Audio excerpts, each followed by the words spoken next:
आए हैं 5000 वोट से आए हैं, आप अपने बल पे आए हैं, किसी प्रधानमंत्री के नाम पर नहीं, आप अपने बल पे आए हैं कि वो इंसान जो खुद को भगवान समझता है वो भगवान नहीं सिर्फ इंसान है। जिन्होंने आज एक प्रधानमंत्री को नहीं, आज देश ने एक मजबूत नेता प्रतिपक्ष को चुना है।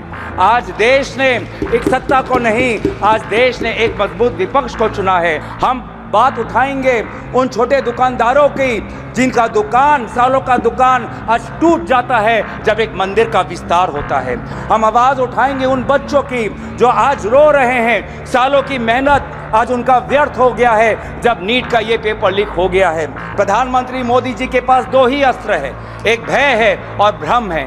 भय वो दिखाते हैं इनकम टैक्स, ईडी और सीबीआई के साथ कि जब विपक्ष जब अपनी बात उठता है तो प्रधानमंत्री को भी, कैबिनेट को भी अध्यक्ष महोदय से संरक्षण मांगना होता है।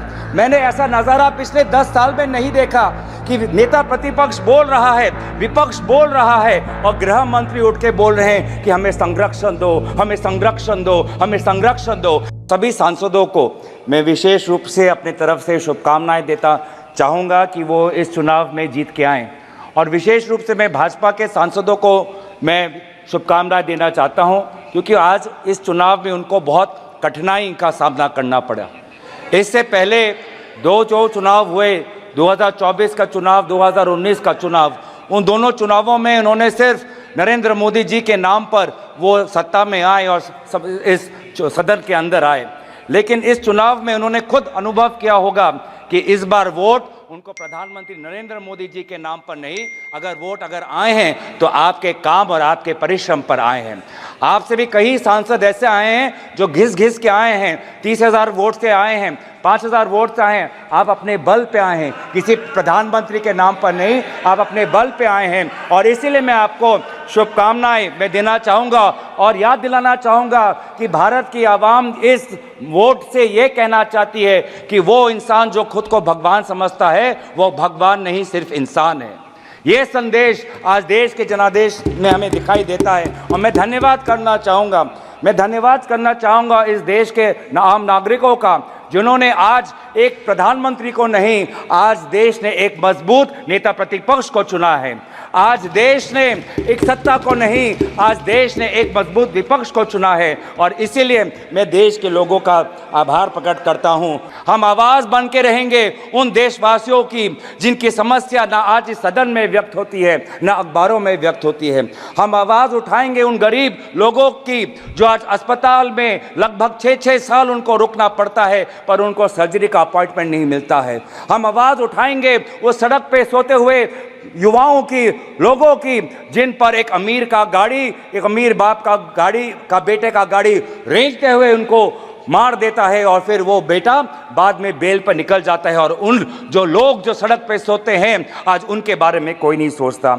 हम बात उठाएंगे उन छोटे दुकानदारों की जिनका दुकान, सालों का दुकान आज टूट जाता है जब एक मंदिर का विस्तार होता है। हम बात उठाएंगे उन बेरोजगार युवाओं की जो आज वीज़ा भटक के संघर्ष में आज वो कभी पनामा के रूट से अमेरिका में जाते हैं, कभी कनाडा जाते हैं, कभी यूरोप जाते हैं, कभी मिडिल ईस्ट जाते हैं। आज यूपी, हरियाणा, पंजाब, गुजरात का युवा आज उसको देश के अंदर नहीं, अगर रोजगार मिलता है तो विदेश में मिलता है। हम उनकी आवाज़ उठाएंगे। हम आवाज़ उठाएंगे उन बच्चों की जो आज रो रहे हैं, सालों की मेहनत आज उनका व्यर्थ हो गया है जब नीट का ये पेपर लीक हो गया है। हम बात उठाएंगे उन जवानों की जो आज जम्मू में जिनकी आज शहादत हुई है। हम बात उठाएंगे उन ऑनेस्ट टैक्स पेयर्स की जिनका पैसा आज हम देख रहे हैं कि कहीं बिहार पर पुल गिर जाने पर उनका टैक्स पेयर का पैसा व्यर्थ होता है, तो कहीं एयरपोर्ट का टर्मिनल लीक होने पे उनका टैक्स पेयर का पैसा व्यर्थ होता है। पर हमें यह भी पता है कि प्रधानमंत्री मोदी जी अपना रवैया नहीं बदलेंगे। प्रधानमंत्री मोदी जी के पास दो ही अस्त्र है, एक भय है और भ्रम है।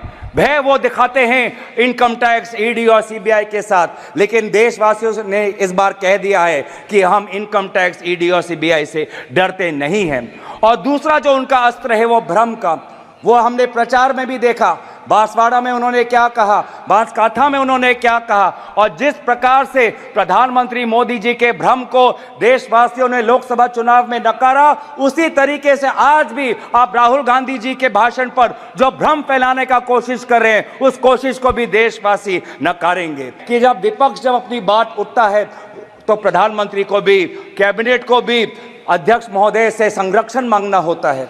मैंने ऐसा नजारा पिछले 10 साल में नहीं देखा कि नेता प्रतिपक्ष बोल रहा है, विपक्ष बोल रहा है और गृह मंत्री उठ के बोल रहे हैं कि हमें संरक्षण दो, हमें संरक्षण दो, हमें संरक्षण दो। ये है ताकत लोकतंत्र की, जहां पे सत्ता पक्ष हो, जहां पे विपक्ष हो। अगर आपके पास सत्ता है